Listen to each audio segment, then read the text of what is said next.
All right. Well, good morning and welcome to this morning's restaurant webinar. I bring you greetings on behalf of HEDCO and the State Department of Economic and Community Development. My name is Jimmy McMikle, and I'll be your host for today's webinar.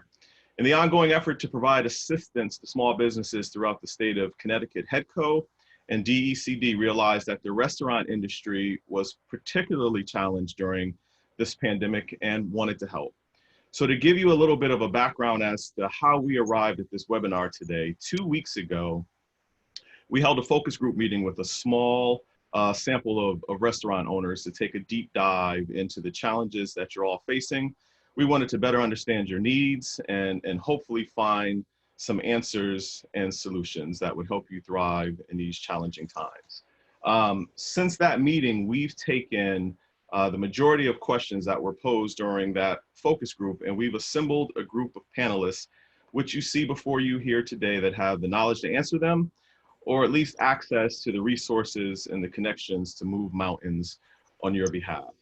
So here's how this morning is going to work. We're going to have an interactive Q&A session with our panelists. We'll begin with a set of questions that were posed by the focus group, and we're going to integrate any questions that you may have into this dialogue. Now, the session is in webinar format. I know many of you this day are used to seeing everybody's faces on these boxes on Zoom, but in this format, you'll only be able to see the panelists, and you won't be able to hear or see each other. But it is very interactive from the standpoint that we have Q&A functionality as a part of your controls. And at any time, please feel free to enter any question that you may have into that, that box. And we'll take all of them as time permits. So what we'll do first is we're going to jump right in. I'm going to allow the panelists a minute or maybe even two to introduce themselves and let you know who they are. And so we'll go one by one. And so since my mother raised a gentleman, we're going to start with the ladies, and I'm going to ask, we'll start with Ms. Thames. Good morning, Jimmy, and thank you to HEDCO for your ongoing partnership and support as we continue to help our businesses navigate these very challenging and really uncertain times. My name is Glendowlyn Thames. I am the Deputy Commissioner of the Department of Economic and Community Development. I have with me here on my team as well Tommy Hyde, who will introduce himself shortly, but he's been a key primary kind of resource in helping us with the reopening and sector rules. So he's here to answer any questions related to those. But again, our goal here is to continue to provide platforms and opportunities to provide consistent and accurate information, again, as we navigate these very uncertain times. And so we'll do the best that we can. And thank you, Jimmy, for bringing us all here together today. All right, thank you. And to our other lady on the panel, Ms. Schenck. Hi, I'm Paula Schenck. I'm a public health, environmental health specialist. I am here representing the Connecticut Small Business Development Center, and I've been working with them to look at all concerns about health and safety and about the virus itself and what it means to small business. So my focus really is I'm very concerned as you are on how it affects health and how it affects your business. So I'm here to address those questions specifically. My background, the first half of my career was in environmental studies, and this last half is public health and environment. So my real strength is sort of understanding where health and environment comes together. So I'm looking forward to your questions. I know you're, as we all are, watching the dialogue and the additional information having to do with indoor environmental systems and what they mean, what the ventilation means and everything in terms of you opening and having a safe environment. All right, thank you. So we're going to go clockwise from my screen. We're going to start off with Steve. We'll have you go next.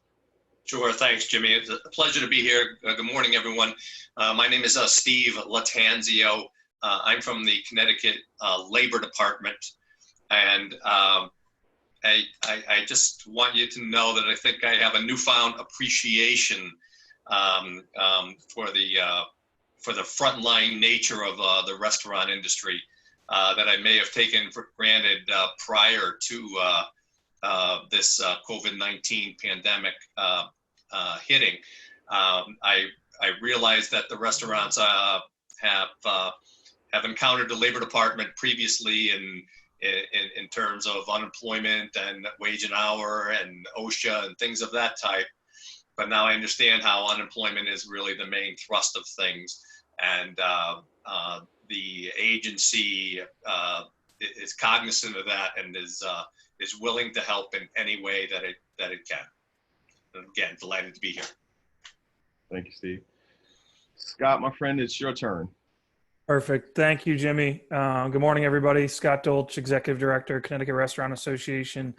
Looking through the attendee list, obviously a lot of familiar names, obviously no faces this morning, just our panelists here. But I just want to thank Jimmy from HEDCO and the staff at DCD for putting this together and allowing me to be on it. And obviously I know the last 12 plus weeks here of what we've been dealing with in our industry has been unprecedented. Obviously being that resource for you guys as an association, I think I'm looking forward to today's conversation with everybody. I know there's a lot of questions, but to have this support that we've had from the DECD, to have the support, talking with Steve over the last week now with this panel from the DOL, to have contacts with public health and Paula, I think are really key as we continue to move the ball forward here and get back to a road to recovery. We talk about this public health emergency, but it's an economic crisis as well, specifically to our industry, and finding those resources, helping you guys as much as we can, and talking through the challenges that we face that change really on a daily basis are so important. So Jimmy, thank you again for allowing me to be on. And I look forward to kind of seeing a lot of these questions, hoping to allow our panelists here to give some background on what's kind of going on, and hoping to help each of you as restaurants with our association, even beyond this call, as a resource to help each one of you guys. Obviously, we have 8,500 restaurants and 160,000 food service employees just in the state of Connecticut alone. So it's such a large sector of our economy, and to get it back on its feet is so important. So looking forward to the call today, and thanks again, Jimmy. All right, thanks for being with us, Scott. And last but certainly not least is Tommy Hyde. Hey everyone, my name is Tommy Hyde. I am the Director of Government Affairs and Special Projects at the Department of Economic and Community Development. My big special project for the last 4 months now has really been all things COVID. I started off right off the bat with the essential and non-essential business designation, created rules for that, created the rules for the safe stores, and then came on pretty early on to the phase 2 or phase 1 effort, and then have really led the phase 2 and the phase 3 effort when it came to drafting the rules. So I'm here to answer any and all questions you have around that. Happy to talk about the process. And then also to know, this is a dynamic, these rules are dynamic. So as we learn more, as we see what other states are doing, we do have the ability to change those. And Scott has been a great cheerleader for the industry and understanding what other states are doing and where we're being too restrictive. So him and I work very closely together, ensuring that the rules are fair across the board for everyone. Thank you, Jimmy, for having me on, and look forward to this great discussion. All right, thank you once again. So once again, just to recap, we're going to go through a set of questions that we pulled from the focus group. Hopefully our panelists are ready for all that we're about to throw at them, but we're going to start with these. Once again, to all of the participants that are watching at any time, feel free to drop a question in the Q&A form, and we will grab it and integrate it into the questions that we already have. So we'll start off. So Tommy, since you were last, we actually have the first question for you. And that question kind of revolves around the discussion of the COVID-19 guidelines. And so that question is, how did the state of Connecticut develop the existing set of COVID-19 guidelines regarding restaurants? Yeah, thanks, Jimmy. It's a great question. So really, for every set of guidelines that we create, we have created a process that they go through. So first and foremost, we look at what other states are doing, what their rules are, what their regulations are. And that's what we really use for our base in our first draft. Next, we take them out to industry. So folks like Scott, other restaurateurs who have reached out will typically, have 1, 2, or sometimes several conversations to see what works, what doesn't work, what makes sense, what doesn't make sense. We have a group of local public health directors. There's 6 of them that are pretty diverse from, some come from big cities, some come from small towns, some have an entire city to themselves, some are more regional. And then we take the rules after industry to them to see if there's any, additions or subtractions that they think make sense from a public health perspective. And then finally, the state has what we've deemed the Rules Committee. And the Rules Committee is made up of my commissioner, the commissioner of Department of Public Health, some local public health experts, occupational health experts, Connecticut OSHA, Fed OSHA, and we recently added a couple other commissioners from the state to that. And they're the ones that really, finalize them before they go to the governor as a recommendation for him to make the ultimate decision. So there is a lot of time and energy put into these. We do our best to run them through every different stakeholders to ensure that we're not being too restrictive. And then importantly, and this happens just about every time after they come out, we get a lot of feedback instantly. And typically based on that feedback, we do adjust them going forward. And we continue to adjust them going forward. So, we were, I think the last week or the week before, Scott had reached out and said he was on a call with 44 other states. And we were the only state that were requiring servers and bartenders to wear gloves. Obviously, we don't want to be an outlier in a lot of this. And after Scott had reached out, we took that issue back to the Rules Committee. And I'm happy to report on Friday, they decided that, gloves are no longer needed for servers and bartenders. So hopefully Scott has communicated that. I'm sure he has. And, it takes us a little time to turn the rules around, but I think by the end of the week, you can expect updated restaurant rules on the website, which will reflect that and potentially some other minor changes. So that's really how it's done, and happy to take questions on that further if there are any. And please put your questions in that box. See some hands raised, but please put your question in the box for me, and we'll get to your question that you have in there. So I'll go, and waiting for questions to be put into the box, I'll go to our next question, and we can come back to those questions when placed in the box. So our next question is, our focus group identified the need and the desire for socialization and entertainment as motivating factors that drive current customers to dine out during this pandemic. However, restaurant owners need help with a messaging strategy to the public that instills a sense of safety, provides a higher level of comfort, and builds the value for dining out. Included in that should be messaging surrounding differentiators of the Connecticut situation versus the southern states where rates are spiking. There's an appeal for help for a coordinated high-level marketing effort to support your local restaurants. Is this something that the Restaurant Association is addressing? And Scott, we'll ask you to answer that. Yeah, no, great question, Jimmy. Before I answer that, I've already seen about 4 questions pop up on Tommy's piece. Make sure you guys know the glove mandate is effective immediately. It was effective on Friday. I sent a blast email out to everybody on our email database on Friday afternoon. From Commissioner Lehman and from Tommy, and thank you guys so much for that help. So, as of today, that mandate is there. You don't need to wait for the guidelines to be updated, but it is effective like any other state. You still got to follow your FDA food code in the back with your kitchen staff and everything else with gloves. Nothing changes there, but your front of house staff do not need to wear gloves, which hopefully will keep you on the cost of sourcing, and 5 to 6 times the price point of boxes of gloves, I know is getting ridiculous, and something I was trying to deal with as well. So to answer your question, Jimmy, yes, from an association, we've had multiple conversations with different, I think, stakeholders here in our promotion. I think everyone knows it's about consumer confidence. And also everyone needs to know, and as you guys as restaurateurs listening in, you're leaders in safety and sanitation.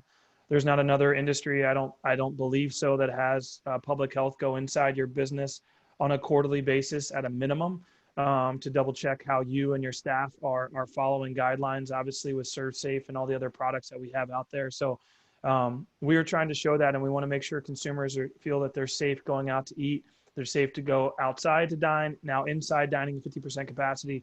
So we're working as an association in the National Restaurant Association on a larger campaign and promoting within our state. I'm working with a lot of the media outlets in Connecticut that really focus on the food side to make sure we can try to drive that message home for consumers of what we're doing to keep you safe, why you should feel, why you need to support local.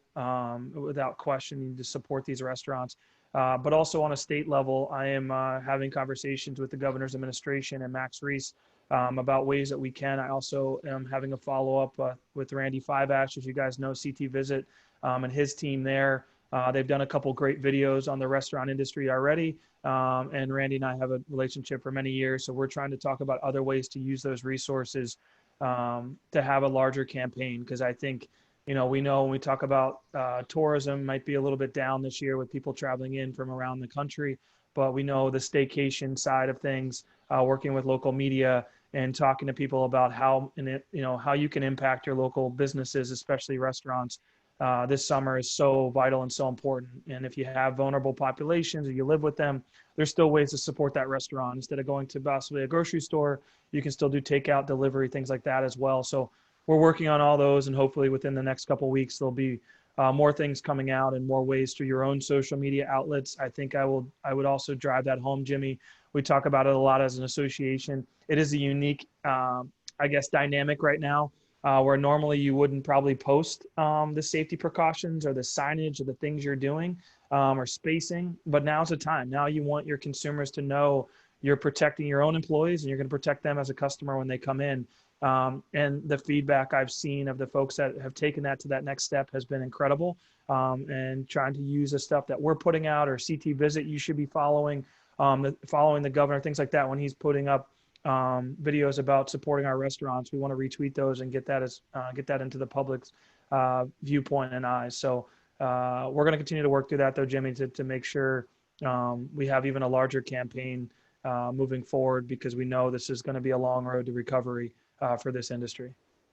Absolutely. So we have a few questions that were thrown up, and I guess just a couple of them I think we can answer quickly. So the gloves rule is effective now, correct? Okay, so that answers that. A couple of questions here are restaurants able now to use salt and pepper shakers and ketchup bottles? I guess I can answer a little bit, Tom, if you want to. No, it's still the self-serve. No self-serve, and then no reusable condiments containers. So you either going to use individual packets, but you also could bring those over to the side. So obviously you want to try to keep your table for many reusable things as much as possible. I know that's been a question we've gotten on the salt and pepper, because that's a little bit unique and how you get around that.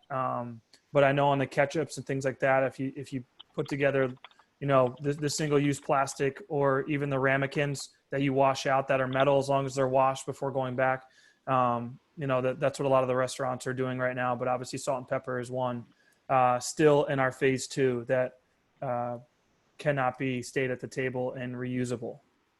Okay. So next question is, what are the current hours that restaurants can operate? There was a belief that it was 10 o'clock Sunday through Thursday and 11 on Friday or Saturday. They want to know, have the hours been extended? Tommy, I guess I'll answer it how I've been told from your team, and you guys say it. So obviously there was an executive order back on May 12th, as you guys know, about outdoor activities, and the timing was 9 o'clock on weeknights and 11 o'clock on weekends. That was outdoor. Obviously, with the new executive order for indoor dining, you can follow your normal business hours inside. And then outside, it's no longer, they didn't change the EO as I worked with Tommy's team and everything else.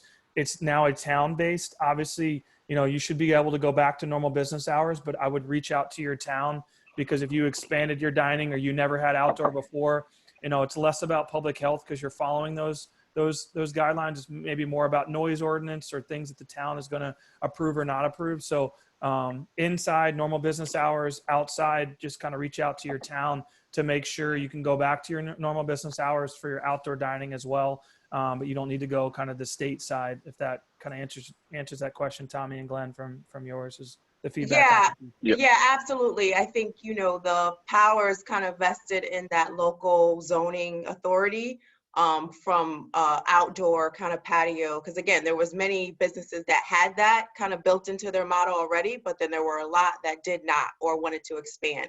And so that's where they had to go to their local zoning board or what have you to get the authority to do that. And so that's something that the towns are managing. The state is not involved in that or overseeing that at all. All right. I'm going to take one more question from the forum right now, then I'm going to go back to the other group of questions, and we'll come back to the forum. So for private indoor groups of 25 guests, can you clarify guidelines surrounding large gatherings? Is it 10 people max at a table? And this person has been turning away business, I guess, because lack of understanding of what we're really allowed to do. They were told on a previous webinar, no indoor events, and they believe that might have been not a correct interpretation. Yeah, I'll jump in on this one. So indoor events up to 25 people are allowed at this time. We do have a set of rules that Scott has seen, and we're working on getting those out. That they'll hopefully be up on the website by Friday, and those will follow indoor event rules. For a restaurant, it'll likely say, if there's food served, follow restaurant guidelines.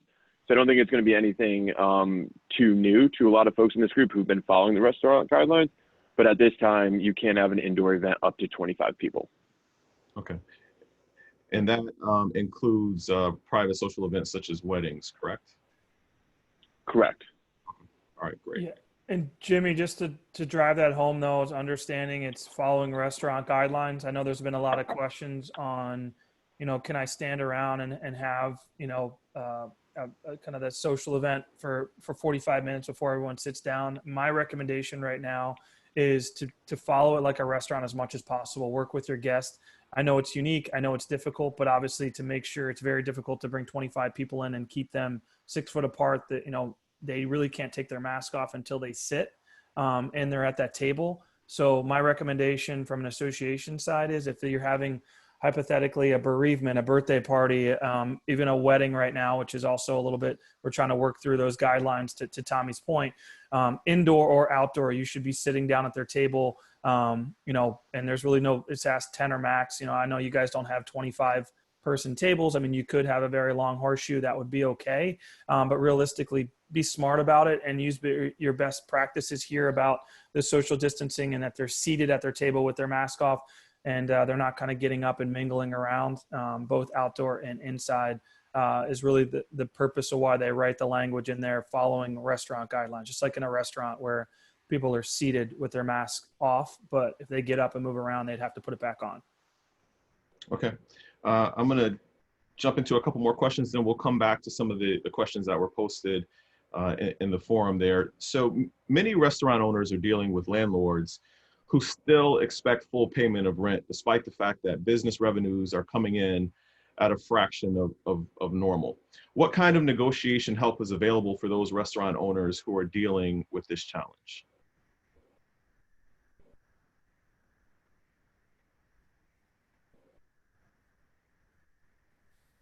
So, Scott, if you want to jump in from just a association perspective, and then I can jump in. Yeah, no, listen, this has been one of the top priorities of folks that have challenges with rent and leases. Obviously, I guess initially, let's go back for a second. From a PPP side, we didn't talk about it at the beginning.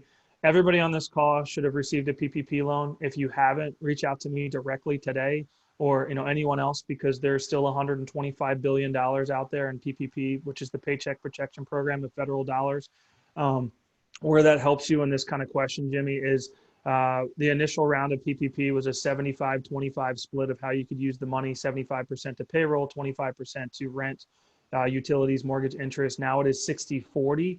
So you can use 40% of those dollars to kind of help offset rent. But obviously, the landlord situation and the leases and the challenges that you're faced, I guess our advice as an association since day one is to have that conversation and relationship. Don't hold back. Obviously, start talking, explain how the Paycheck Protection Program works for those those landlords, because I think a lot of times they just think, oh, you're going to get federal money, you're going to pay me. That's really, they need to understand how that works. But then also, I've seen the relationship that you can build, and when you have difficult situations, obviously we want to try to help you from an association standpoint. But I have seen, I think that you got to understand where that landlord is. If they have to pay a mortgage on the space or whatever else, they're the bank's still asking them for the money. So that relationship needs to start with you. And then, what I have seen is I've seen banks being very receptive. I've seen landlord owners with the leases and rent have come back to the restaurants and said, hey, we're going to be able to work. We want to work with you guys, because I would say to any of them, it's much harder to find a new tenant if they were to if you couldn't stay there in the long term. So I've seen creative ways with banks and the owners of the property to say, hey, listen, maybe we won't have you pay rent. We'll extend your lease an extra 3 months, and we won't have you pay for 3 months. I've seen, oh, well, we'll have you pay half and then we'll extend. But that goes back to your relationship. And I know not everyone has that relationship, but I think my advice initially is, if you haven't had that conversation, or you're not having an honest conversation with the people that you're paying rent to, or through your lease, it's only going to be more difficult for you when the time does come when you can't pay. So having those conversations, working with them as an association, we're looking at additional resources and funding to help you, because this is still going to be a challenge. And I can't say every landlord or owner is helpful in this process. I get that. But if I can do anything from an association, we want to be there. But I go back to that PPP to make sure you have that to at least get you through a little bit right now. Go ahead, Glenn. I'm sorry. I don't know if that answered some of the questions. No, I did, and it was in line with what I was going to say. I mean, this continues to be a priority and also a challenge. And as Scott suggested, I think the first thing and most critical thing you can do is, express to your, landlord, what your situation is, what a plan is, right?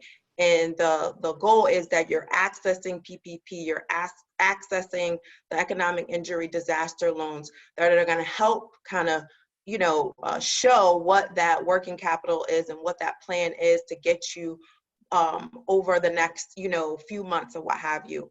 But you can't just not communicate, right? You can't just kind of run and hide and say, I'm just going to ignore it. That's the one thing that you cannot do. You have to talk to your landlords. You have to be applying for every resource possible to show that you actually have a plan, because outside of you as a business owner, going after the loans from the CARES Act or what have you, and getting that working capital in, there was relief that the state embarked with the banks in hopes that the commercial lenders would provide relief to commercial properties, right? And so in turn, they could extend that benefit to their tenants. And so between you accessing PPP and owners getting some relief on the rental, on the mortgage side, that would help ease the process.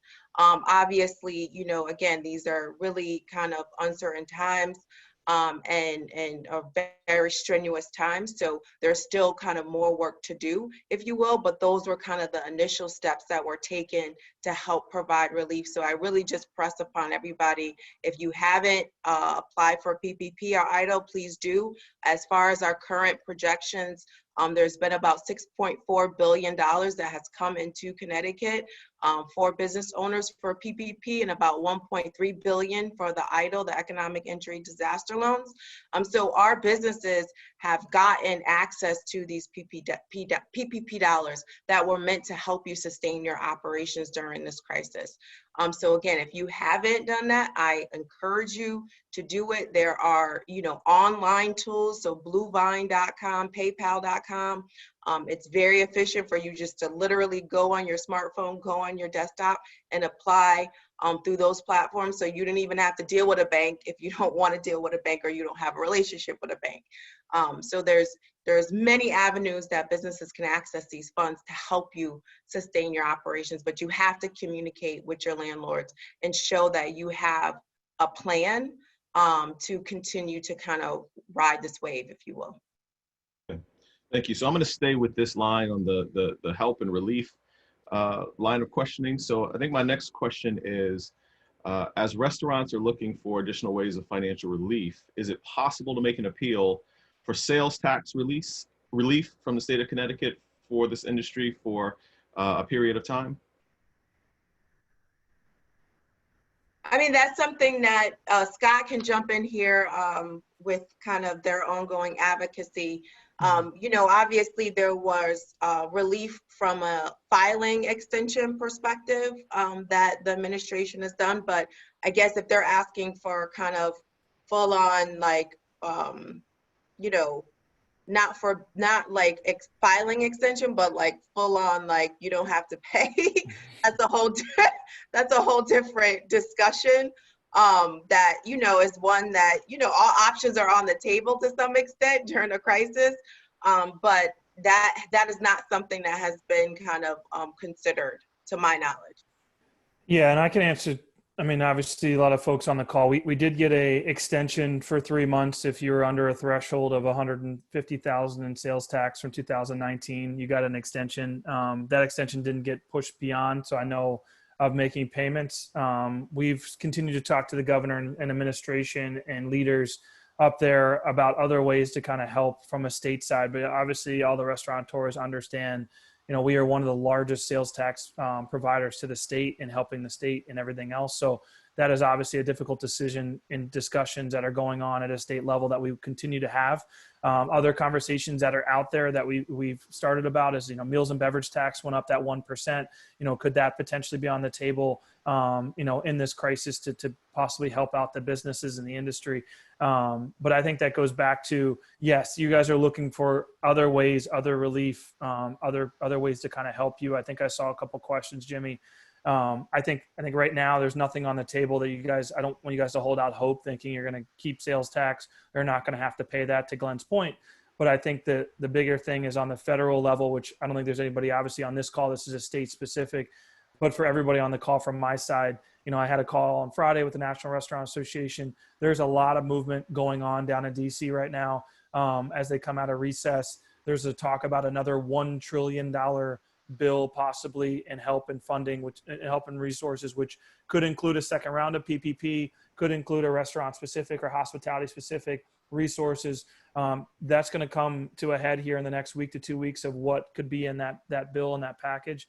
So I do think for everyone that's received a PPP, is like, oh, I'm running out, I don't know what's next for me. Understand that as an association, we're trying to do everything because we understand really the state can't just put money into the economy. That has to be a federal decision. And we're working with all of our 7 delegates here in Connecticut individually and as a whole to how we can help this industry get back on its feet and look at that PPP. So to the sales tax specific, I don't think there's going to be anything right now, but we're having those conversations about other unique ways, you know, to help offset the added costs that you guys have. So is the state of Connecticut planning to make allocate any dollars for the restaurant industry specifically to make grant funding available?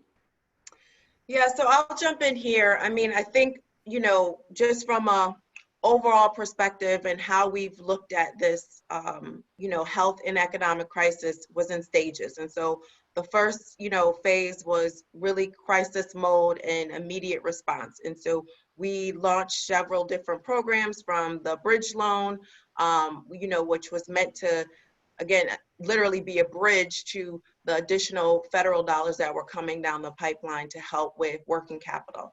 And we launched in partnership with HEDCO, we launched the line of credit for women and minority businesses, again, to help bridge that gap and be proactive, because we know that a lot of the federal dollars were not necessarily penetrating to our most underserved and communities of color, if you will.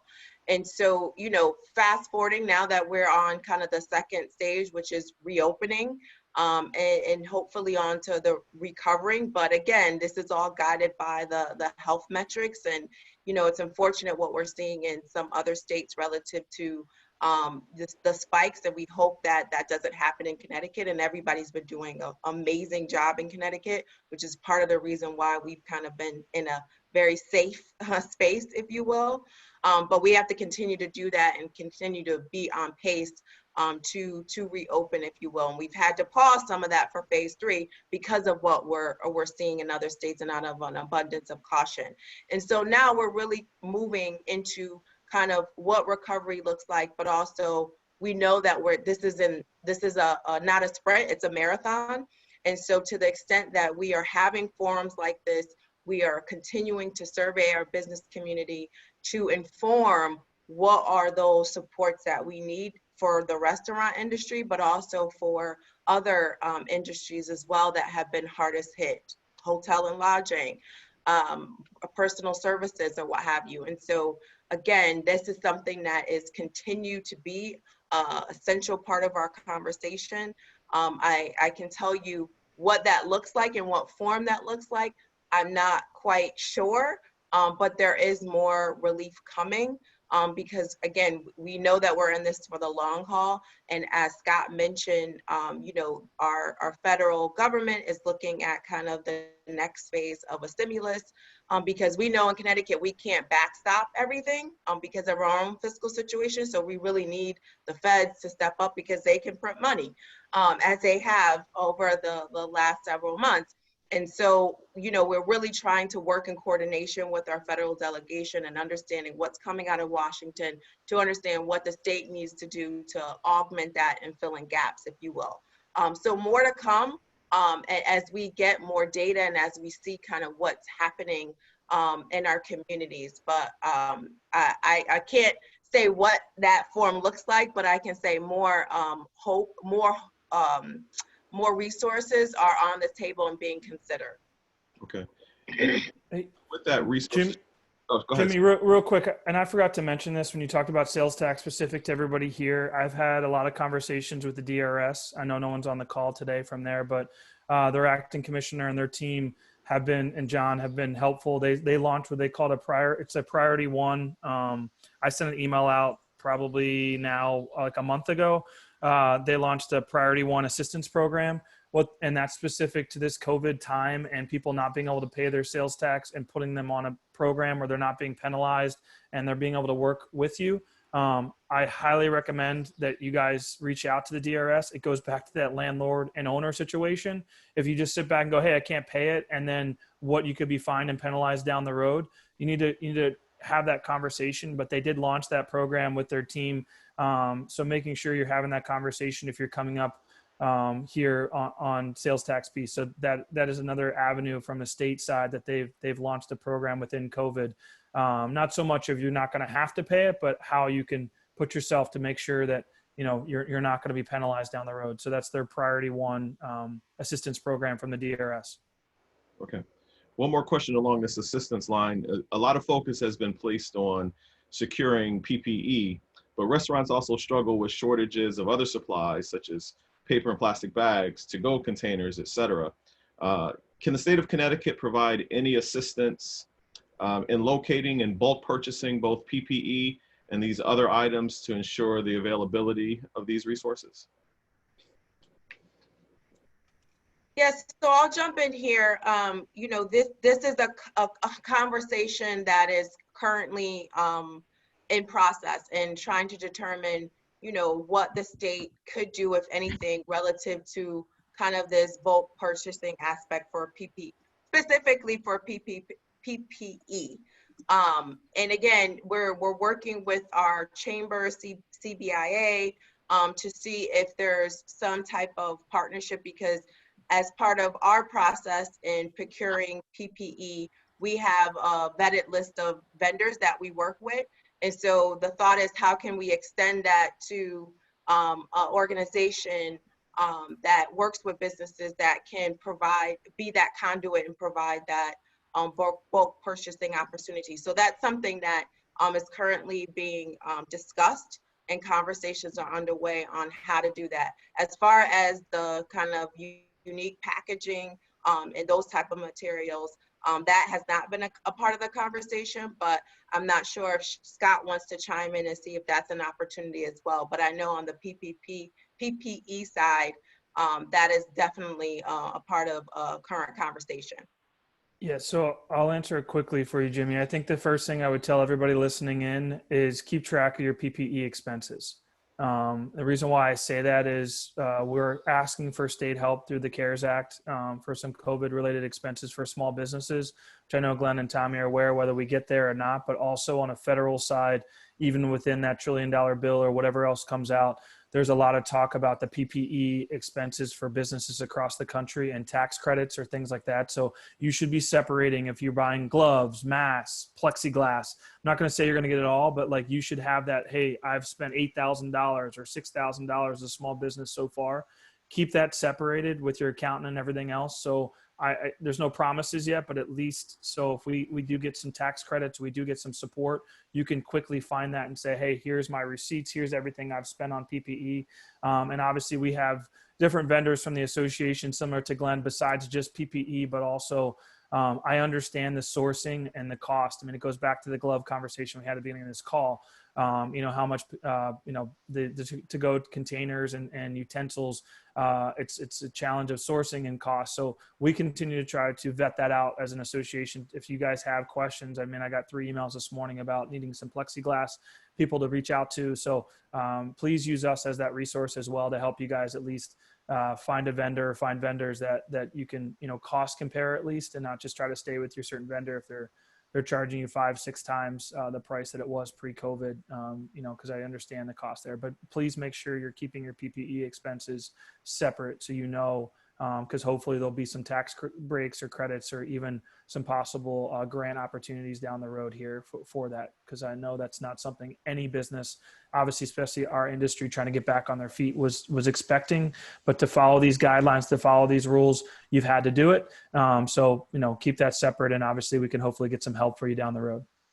Okay, so I'm gonna pose 2 more questions that I believe are globally applicable to everyone here, and then we'll jump back into questions that participants are posting in the forum.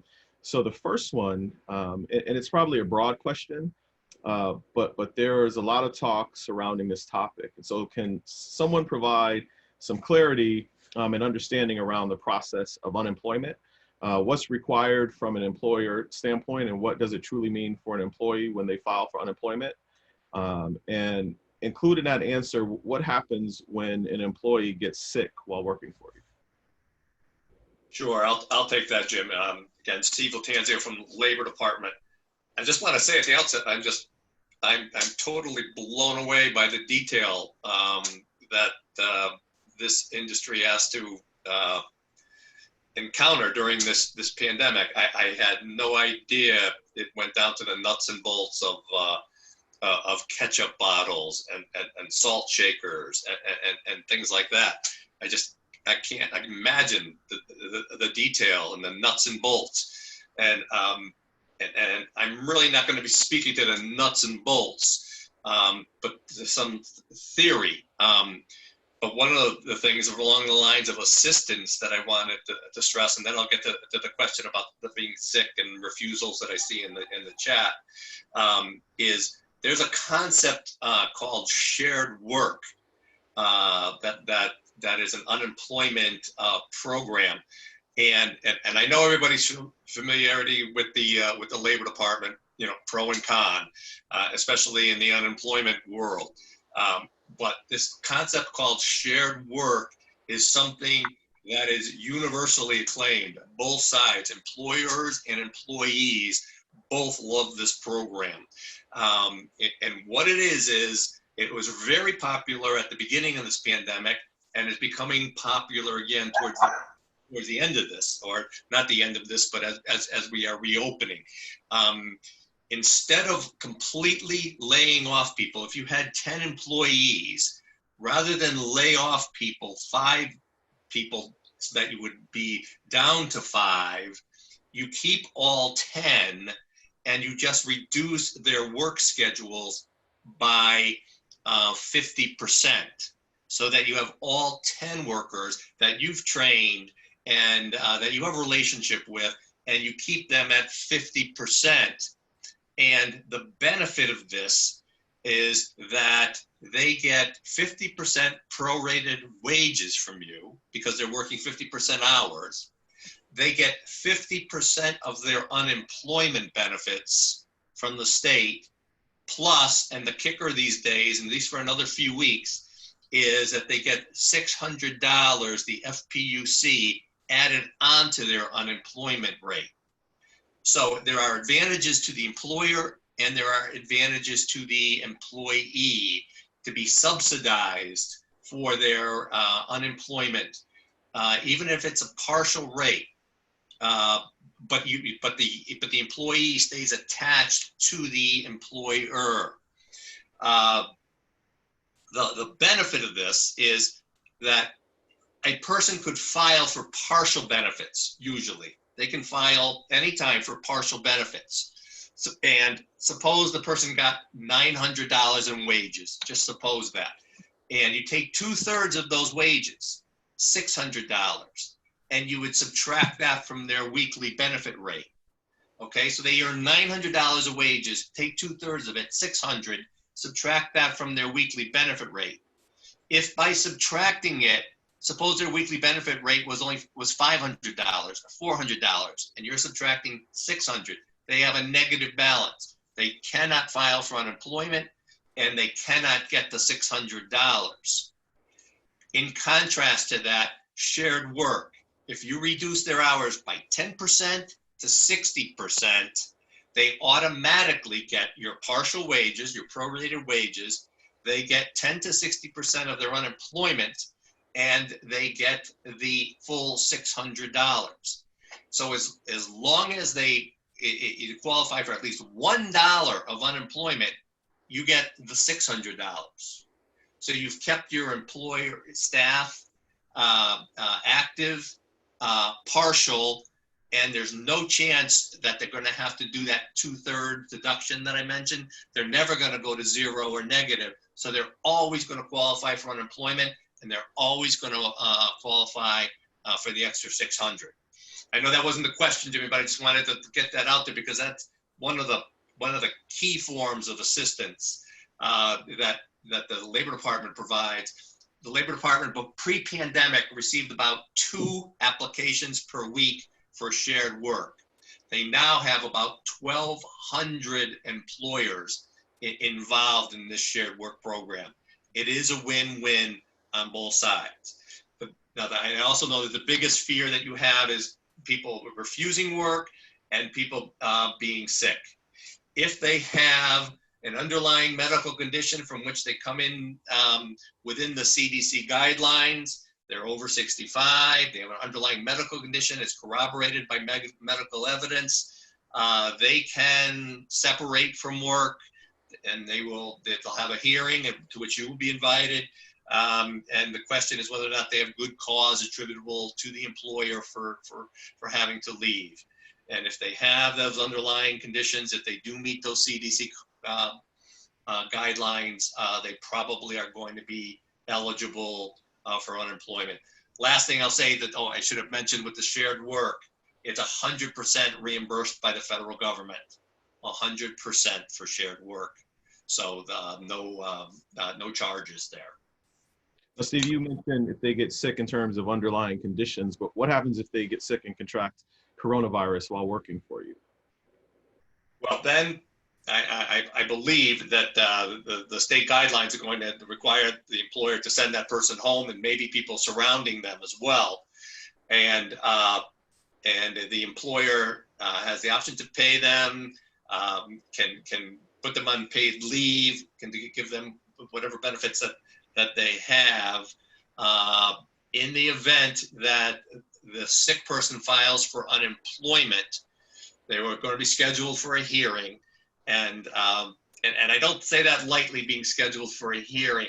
You got to understand that there's over 700,000 claims being filed, since the beginning of this with the Labor Department, and that a hearing is going to be a month or 2 off. That at the hearing, one of the fundamental requirements for an employee is to be able and available for work. And if the person is sick, they are probably not able and available to work anywhere because they have that virus. If somebody without being sick, somebody that they came in contact with, is also sent home, that might be a different result for that person because that person is able and available to work elsewhere because they are not sick, or at least until that point when they do get sick. Okay, I want to stay on that, Steve, just for a minute. There are a couple of things with that, and you mentioned how that people are restaurant owners are being challenged with finding people who want to work, and oftentimes people are more comfortable taking the unemployment than returning to a work environment where they might contract coronavirus. How do they deal with that conflict if a person doesn't want to return to work, but you want them to return to work? There is a concept about refusing suitable work. Now, these are terms of art. There has to be a communicated offer. There has to be an actual refusal. And then there has to be, we have to be talking about suitable or suitability of work. Now, what used to be suitable work pre-pandemic can be suitable now in this industry. The person was working these hours, X amount of hours, and you're offering them X amount of hours back. The X factor is the pandemic, and what should not be entering the equation is the amount of unemployment compensation. And that's easier said than done. No one is going to say they're going to refuse work because they are going to articulate, I want to stay home receiving unemployment compensation, especially with extra $600 that's being provided to me by the federal government. They are not going to say that. They are going to come up with some basis to refuse. From an employer's point of view, the employer just needs to keep as good of records as it can about the offer. The offer, you should do it in writing, email. It has to be communicated to the employer. It's not good enough that there's no response. It's not good enough that it's a telephone message left because you can't tell if it was ever received. Should be, and on the employer's letterhead, they need to, and I can give you an email address, they need to protest. If you make a legitimate offer with all the details, hours, pay, things of that type, you need to contact, and it gets refused, and you do have the refusal, you want to contact the merit rating unit, which is, there's a website, dol.merit, M-E-R-I-T, rating, R-A-T-I-N-G, at ct.gov, on your letterhead, giving as much evidence as you can about this, and you can protest the charges. All right, great, thank you. So I'm going to ask one more question, then we're going to jump into the questions in the forum there. So my next question is this: a lot of places are struggling with providing required employee training on health and safety guidelines and other COVID compliance topics. It's presenting both a time and a financial drain to a lot of restaurant owners. So is there an agency or organization that currently provides free training services to which an owner can send his or her employees for this training?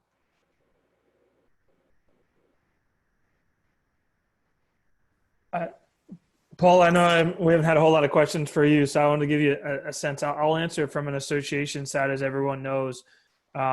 With ServSafe and the ServSafe products that are there, please understand that with the help of National Restaurant Association, we are back up and running with our ServSafe manager training classes, both in person.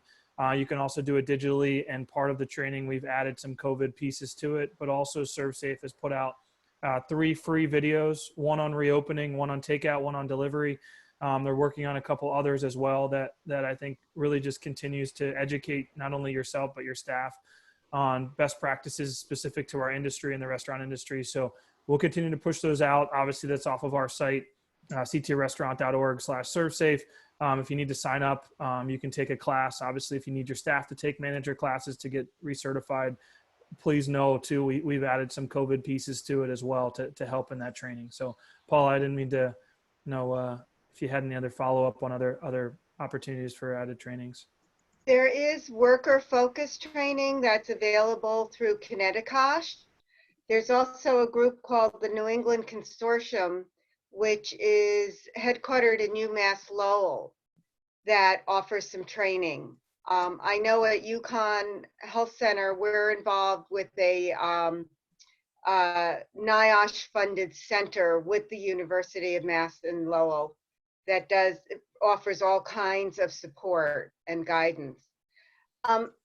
I wanted to, if I can just take a minute to make a couple of comments that sort of relate to health and safety about what's already been discussed. Jimmy, before we go into another specific question, when the question came up about gloves and that it's no longer mandated, how you portray that to your customers is going to be really important, because the message out there is that it's required for health and safety. So for a lot of these things, and I know there's a big concern about how to make people comfortable coming back into restaurants, it's important to understand sort of the why behind the regulation, and then portray to your customers that you understand that why and want to keep them as safe as possible. So I thought the gloves was a very good example, because clearly there's a desire to then, for lots of reasons, business reasons, to get rid of the gloves, but be careful how people might perceive that if they don't understand why it's no longer mandated. And it can't just be because other states aren't mandating it, because if you look at Connecticut versus other states, we look safer. So the public's going to say, yeah, it's because you're all wearing gloves. Now you're not going to wear gloves, or we're not going to be safe. So I just, and Scott, you and I can talk offline about how the messaging in that might proceed in terms of the why. Yeah. But I think that's sort of an important point. Also, in terms of the conversation that's already gone on, I just want to add that the Connecticut Small Business Development Center has advisors that might be able to help small businesses sort of navigate this percent employment and how it relates to the applications for assistance as well. So that's another resource you might have there. And hopefully, if there are some concerns about health and safety, Jimmy, I thank you for inviting me, but you'll be able to invite me again, and we'll be able to talk in more depth. And Jimmy, just to follow up on that, Paul, you're 100% right. I know yes, there's other states that didn't have the mandate, but in my email that I sent, and make sure you guys are driving this messaging home, not wearing gloves is actually safer coming from CDC, because we know that more hand washing and hand sanitizers, but you guys need to be vocal with your guest about that, because obviously with gloves, you can't clean the gloves. And obviously, most people will keep them on longer times, and they're touching surfaces and things like that, as opposed to every time they finish, they can quickly, but showcasing hand washing stations, making it a point with your staff to do it out more in the open than they ever have before. Because it is actually not so much even state guidelines, it's from CDC that talks about the glove use is actually not as sanitized as it should be when you can use your bare hands, and why the FDA code, even pre-COVID times, stays away from gloves, because proper hand washing for long periods of time with hand sanitizing that are actually better. So that education to your customers is huge through this process, is why really why we kind of push that too, less about the business side, Paula, but I think it has to be clear to your customers, because the consumer confidence of, oh, there's no more gloves, I don't know if I'm safe now. Like, that's, if you can educate them a little bit better, maybe we can find ways as an association to do that as well. But I would definitely recommend that to inside your restaurants to make sure. And there's also issues of how the virus is transmitted. And so understanding that there still is a role for gloves, as I think, Scott, you pointed out, there's requirements from local health, and you know, in terms of when you use them and when you don't. But clearly what you're suggesting in terms of the hand washing is critically part of the message. There's also the larger message on how the virus is transmitted and what, as we move indoors, because indoors is a different issue than outdoors, that how we present, as how the restaurant industry presents what you're doing to keep your customers safe indoors is really important. Sure, absolutely. I couldn't agree more. So in the time that Before we move in, I just wanted to add one more point to this comment about training, but then also just identify another critical resource is there is a small business reopening guide, resource guide to reopening for small businesses posted on DC's website. I'll put it in the chat box so everybody has the link, and Jimmy, as a follow-up, you can send it out to everybody, because I do think it's important that folks understand there's kind of this one centralized resource that they can access for access to capital, training resources that, you know, don't necessarily kind of tell you what organizations are providing training, but more so pointing you to resources, CDC guidelines, the Restaurant Association guidelines, so you at least have a roadmap of where to access critical information. Because again, the rules were very much focused on the what, like what you need to do to comply and ensure that you're providing a safe and healthy environment for your employees and patrons. And so the resource guide is really on like the how do I practically implement it, and putting some resources together for that. So there's PPE suppliers there. Again, there's financial resources. I'll put this all and the link out there as well. In addition, we developed new, meaning DCD developed new signage tools. So as you kind of reopen, we had our self-certification process, where once you kind of do an attestation that you are compliant with the rules, you kind of get this badge that you're COVID compliant. Well, we've now introduced new signage and posters that show all of kind of the key elements that you're doing to practice a health and sanitary environment. So you can put them on your social media, digital footprint, you can put them on your storefronts or what have you. To Paula's point and Scott's point, again, recognizing that we are frequently washing our hands, we are checking temperatures, or all those things that are important to instill public confidence. We've added some new postage. So I want to put that out there as well. And I'll put all this information in the chat box. Thank you. And just to chime in with Glenn's comments and Paula's comments, I think hopefully everybody on here has taken what we call the Connecticut Restaurant Promise. Our association launched it about 9 weeks ago. It goes above and beyond the guidelines. It's best practices in our industry and we're actually still tweaking it now with the glove and hand sanitizer and the washing of hands piece to this. But the promise, we've had over, I think, 650 restaurants in our state take the promise. It is free. You do not have to be a member. You take the promise, you get all the guidelines. We have an infographic poster in addition to the DCD poster that's specific to our industry. We send out window decals, signage, a specific badge to the restaurant industry. Obviously, the promise, it's gotten really great reviews and people's feedback, but please go to our site, ctrestaurant.org/promise. I'll put that on the chat as well. But that's gotten some really, the media has picked that up and everything else, but you can go through that. And we've been constantly updating it because with ServSafe and National and CDC, we've been trying to continue to add what we see as best practices. You guys have been leaders. There's a reason across the country that we are where we are with our numbers, and we just have to continue to do that. So I urge everybody that if you haven't taken the promise, please do. It's just another way that you can promote all the things you're doing as a restaurant in Connecticut.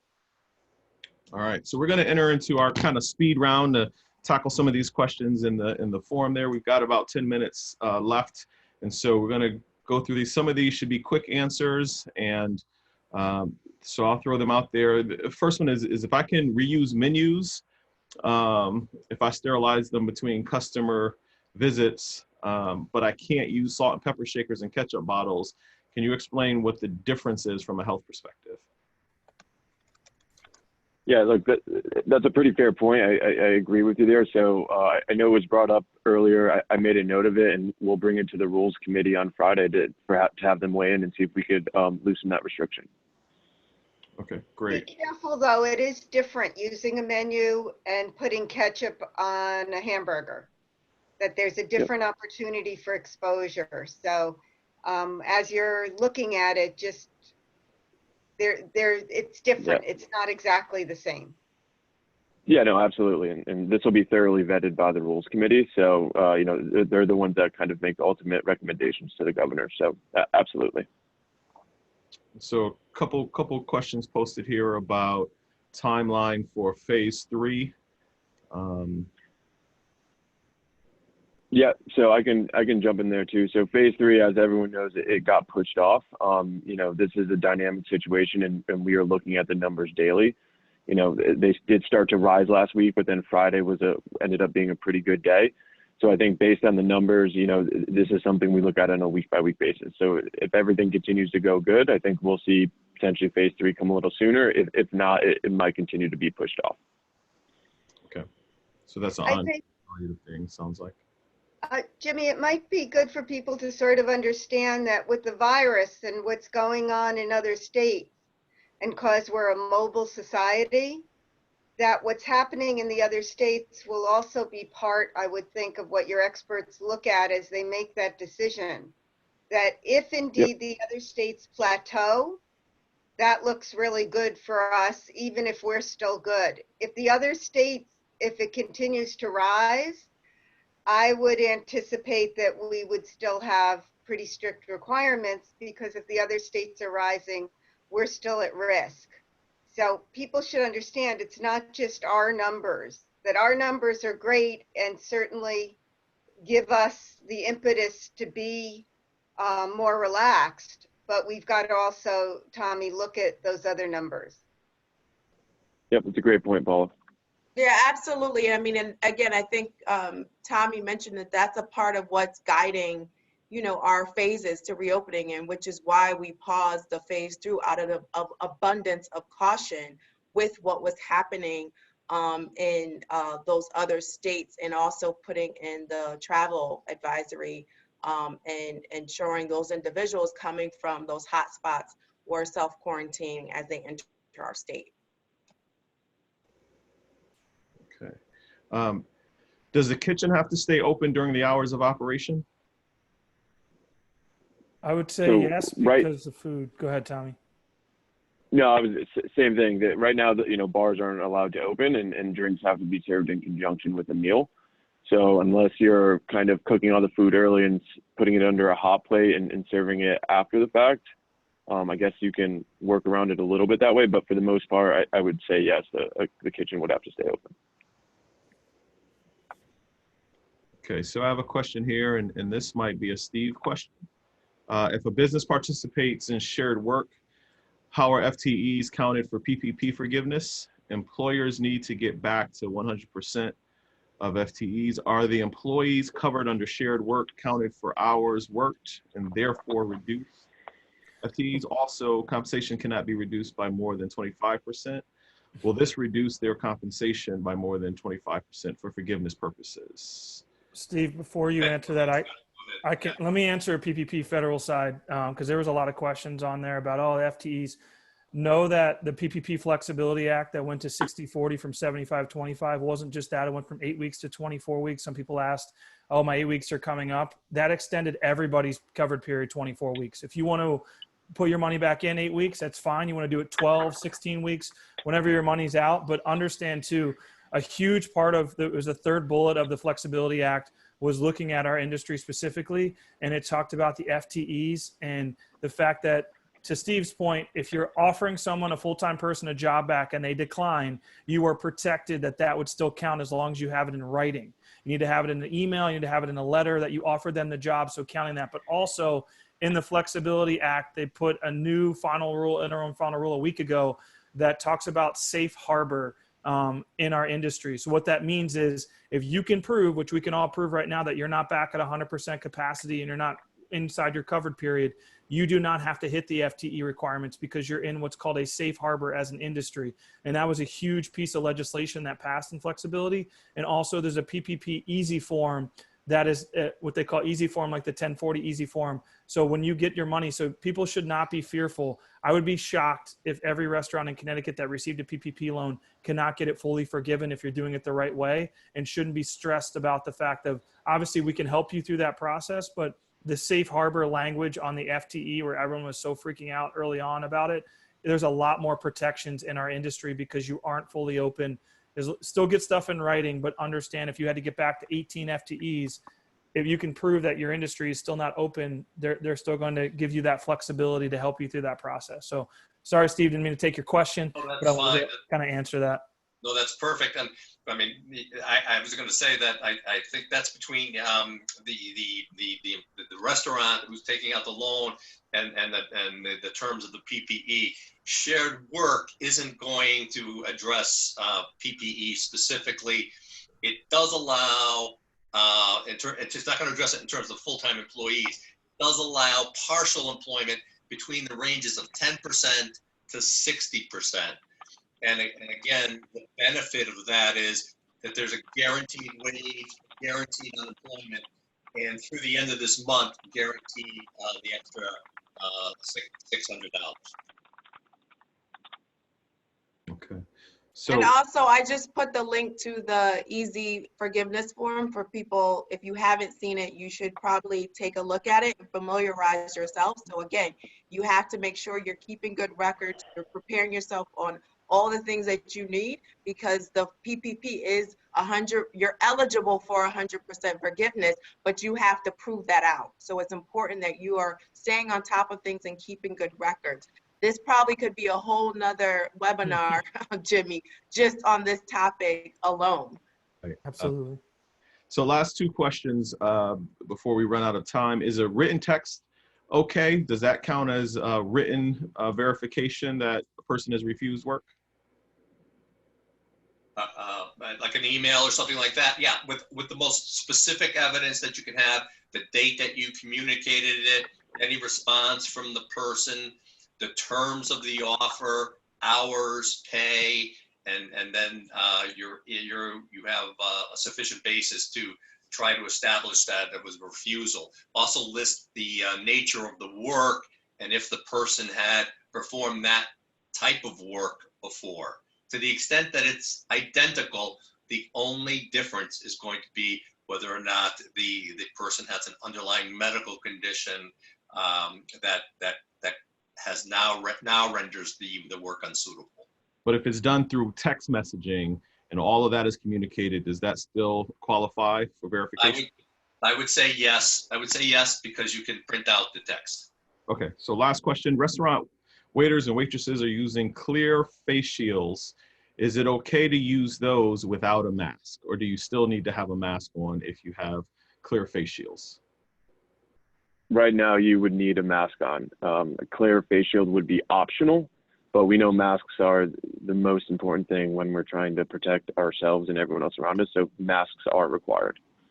All right, great. So listen, oh, go ahead. I was just going to say the clear face shield is in addition where there's spillage problems and you're concerned about mucous membranes like in your eyes that aren't protected should something happen, but it doesn't fit like a mask, which is the best protection in terms of for others and others for you. Okay. All right, great. So listen, we've run out of time. I want to be respectful of everybody's time and get you off when we said we'd get you off. There are a few questions that we may not have been able to get to, but what we'll do is we will provide those answers. We have everyone's email addresses who registered. We will get those answers out to you and keep you informed in regards to where we go with this. If there is another forum or anything else that we do, we will make sure that it is communicated to you. Now, it seems like to me, I'm not a genius, I went to a state college, but it seems to me like Scott is the guy that everybody should be connected with here. And so if you are not connected with Scott and the Restaurant Association, you need to make sure that you're connected with him. So with that being said, Scott, they can reach you and just contact you. I just put my email, and as another state college graduate myself in Central Connecticut, a Blue Devil pride here. I just put my email there on on the chat box. I'll directly email it with my staff if there are specific questions. I mean, I see the names on the people that are on this call. Majority of them I know well. But if you don't know who we are, please reach out to us. It's not about members, non-members right now. It's about survival of you as a restaurant and getting you back on your feet. And if there's any hesitations or questions, please reach out to us, and we will get back to you as soon as we can and work with this team here. Like I said before, to kind of be that conduit. So, if there's a DECD question, if there's a public health question, if there's a DOL question, we can try to get that answer if we don't know it already as quick as we can. Because obviously everything changes, as you guys know, by the day, by the hour, and making sure, and I really appreciate Jimmy, you putting this together. I think this is a great format to allow these folks to ask these questions. Well, thank all of you for participating. We're glad that you were here with us. We will put this recorded webinar on HEDCO's site. So you'll be able to visit it in a couple of days if you want to rewatch it. And if there was information that you thought was helpful that you want to go back and revisit, and that's hedcoinc.com, HEDCO Inc.com. Under the medias tab, and there's a video gallery which has a number of the webinars. This will be uploaded there as well. So we thank you. We hope that this was beneficial to you and that you receive some information and some access to resources that might actually make a difference for you. So thank you. Have a great day and have a great week. Take care, everyone.